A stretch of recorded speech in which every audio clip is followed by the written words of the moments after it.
एक छोटे से तालाब में गोलू हाथी मस्ती कर रहा था। वह अपना मोटा सा शरीर पानी में हिला रहा था और अपनी लंबी सूंड से पानी हवा में उछाल रहा था। पेड़ों के बीच से आती सूरज की रोशनी गोलू के ऊपर चमक रही थी और वह खुश होकर जोर जोर से हंस रहा था। उसी समय उसका दोस्त सिम्बा, छोटा सा शेर का बच्चा, पास के पत्थर पर चढ़ गया। उसने पूरी ताकत से दहाड़ने की कोशिश की और लेकिन उसकी दहाड़ इतनी प्यारी और हल्की थी कि ऊपर उड़ रहा पोपट जोर से हंस पड़ा। पोपट बोला, अरे सिम्बा, तुम्हारी दहाड़ तो नन्हे बच्चे जैसी है। सिम्बा शर्मा गया लेकिन मुस्कुराए बिना नहीं रह पाया। उसकी झाड़ी से अजीब सी आवाज आई, घना ठुक ठुक। गोलू घबरा गया और उसने अपने बड़े बड़े कान अपनी आंखों पर रख लिए। सिम्बा भी डर गया और ध्यान से उस हिलती हुई झाड़ी को देखने लगा। माहौल थोड़ा डरावना लगने लगा था।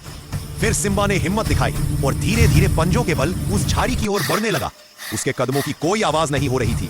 पीछे पीछे गोलू भी छिपने की कोशिश कर रहा था, पर वह इतना बड़ा था कि सिम्बा के पीछे सही से छिप ही नहीं पा रहा था। यह दृश्य बहुत मजेदार लग रहा था। जैसे ही दोनों झाड़ी के पास पहुंचे, धड़ाम, डर के मारे गोलू और सिम्बा एक दूसरे से टकरा गए और जमीन पर लुढ़क गए। चारों तरफ मिट्टी उड़ गई। दोनों की आंखों के सामने गोल गोल तारे घूमने लगे। ऊपर पेड़ पर बैठा पोपट चिल्लाया, अरे संभलो। दोनों डरते डरते झाड़ी के पीछे झांकते हैं और अचानक उनकी आंखें गोल हो जाती हैं। वह एक छोटा सा कछुआ उल्टा पड़ा हुआ गहरी नींद में सो रहा था। उसके ऊपर जिज वाली नींद की गोल गोल बुलबुलें उड़ रही थी। गोलू, सिम्बा और पोपट तीनों एक दूसरे को देखते हैं और जोर से ठहाका लगाते हैं। हम इतने डर एक सोते हुए कछुए से गए, गोलू बोला। सिम्बा ने राहत की सांस ली। अच्छा हुआ कि यह सिर्फ कछुआ था।